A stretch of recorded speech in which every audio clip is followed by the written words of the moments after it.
মহানন্দা নদীর তীরবর্তী ভাঙ্গনের আশঙ্কায় নির্ঘুম রাত কাটাচ্ছেন নদী পাড়ের মানুষ। ইটাহার থানার বাড়িওল সংলগ্ন এলাকা দিয়ে বয়ে গিয়েছে মহানন্দা নদী। নদী পাড় সংলগ্ন বাঁধের রাস্তা ইতিমধ্যে ভেঙে গিয়েছে। বেশ কিছু এলাকায় আবার নতুন করে ভাঙ্গা শুরু হয়েছে। আসন্ন বর্ষায় নদীর জল বাড়লে আরও ভাঙ্গনের সম্ভাবনা রয়েছে। এই মহানন্দা নদীর জল বাড়লে একের পর এক বাড়ি এবং কৃষি জমি তলিয়ে যেতে পারে মহানন্দা নদীর গর্ভে। এখন সামনে যে বর্ষা আসছে, এই যে বর্ষাকালটা, আমরা এই বর্ষাকালে খুব চিন্তিত। আমার এই পাশেই বাড়ি এবং গোটা গ্রামটা এখানে যদি কেটে যায় তো গোটা গ্রামটা এমনি তো ভেঙে গেছে, মানে হ্যাঁ, গোটা গ্রাম ভেঙে গেছে। এখন এটা যখন বেশি জল হয়ে যাবে, যখন ফুলফুলি নদী হয়ে যাবে, বন্যা যখন হয়ে যাবে, আর আগে আপনি তো জানেন ইটাহারের বন্যা শুরু হয় আমাদের সুরনমান থেকে। তো এর আগে কাটে আমাদের গোরহার নামে একটা গ্রাম আছে, বইরগাছি বলে জায়গা। তারপরে আমাদের এখানে ভয়ানক জায়গা। এটা কোন জায়গা? এটা বাড়িওল ঘাট। এখন কি বিপদ সীমার এই রাস্তাটা ভেঙে যেতে পারে তো? হ্যাঁ, এটা ভাঙবেই, এর নিশ্চয়তা নেই। এই মানে বেশি বৃষ্টি যদি চলে আসে এই রাস্তাও থামবে না, আমাদের বাঁধও কেটে গ্রামের ভিতরে ঢুকে যাবে, আর এই জলটা আপনাদের ইটাহার ব্লকে পৌঁছে যাবে। নদীর পাড় সংলগ্ন বাঁধের রাস্তাতেও ইতিমধ্যে ভেঙে গিয়েছে মহানন্দার কবলে। মহানন্দা নদীর পাশ দিয়ে চলাচলের একমাত্র সড়ক ইতিমধ্যে ভাঙ্গনের মুখে। এতে এসব এলাকায় বসবাসরত সাধারণ মানুষ দুশ্চিন্তায় দিন অতিবাহিত করছেন।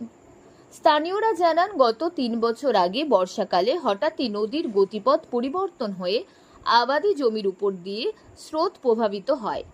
এবছর নদী ভাঙতে ভাঙতে একেবারেই বসতবাড়ির নিকটে এসে পৌঁছেছে। গত 3 বছর আগে এই দীর্ঘ নদীর তীরের ভাঙ্গনে 150টি পরিবার তাদের বাড়ি ঘর হারিয়ে বস্তুহারা হয়েছে। ভাঙ্গনে ঘরবাড়ি হারানোর আশঙ্কায় রয়েছে আরও 5,000 পরিবার। এ ব্যাপারে বারংবার বিভিন্ন জায়গায় দরবার করা হলেও কেউ কখনো কোনো উদ্যোগ গ্রহণ করেনি। এ ব্যাপারে পঞ্চায়েত সমিতির সহ সভাপতি মুজিবুর রহমান বলেন, নদী ভাঙনগুলো আছে আমাদের যে এখানকার যে ইটাহারের যে বিধায়ক মোশাররফ হোসেন, উনি অনেক নদীরই ভাঙনের জন্য বোল্ডার পাইলিং বা গার্ডওয়াল গড়েওছেন, কিছু কাজও হয়েছে। সেই কাজগুলো বেরিয়ে আসলে হয়তো সেইগুলো থেকে আমরা নদী ভাঙন থেকে একটা রক্ষা পাবো। যেগুলো করা হচ্ছে অনেকেই ধরা আছে, সেটা আমরা হয়তো বলতে পারছি না আপনার কোনটা কোনটা ধরা আছে, কিন্তু অনেক এমএলএ সাহেব আমাদের ধরেছেন। সেগুলো হলে আর যদি কোথাও ফাঁক ছুটে যেয়ে থাকে সেগুলো আমরা বিধায়ক সাহেবের সাথে কথা বলবো বলে ধরাবার চেষ্টা করব। ব্লক জুড়ে বেশ কিছু এলাকায় নদী ভাঙ্গনের কাজে বিধায়ক প্রশাসনের সহযোগিতা করলেও বাড়িওয়েল গ্রাম পঞ্চায়েত এ ব্যাপারে পঞ্চায়েত সমিতির সহসভাপতি মুজিবুর রহমান বলেন, ব্লক জুড়ে বেশ কিছু এলাকায় নদী ভাঙ্গনের কাজে বিধায়ক প্রশাসনের সহযোগিতা করলেও বাড়িওয়েল গ্রাম এলাকায় নদী ভাঙ্গনের বিষয়টি নজরে রয়েছে তার বলে জানান। প্রতি বছর বর্ষার মরশুমে মহানন্দা নদীর জল বৃদ্ধি পায়। এর ফলে ভাঙ্গনের তীব্রতা ভয়াবহ আকার ধারণ করে থাকে। এতে নদীগর্ভে বিলীন হয় বসতবাড়ি, গাছপালা ও শত শত একর জমি।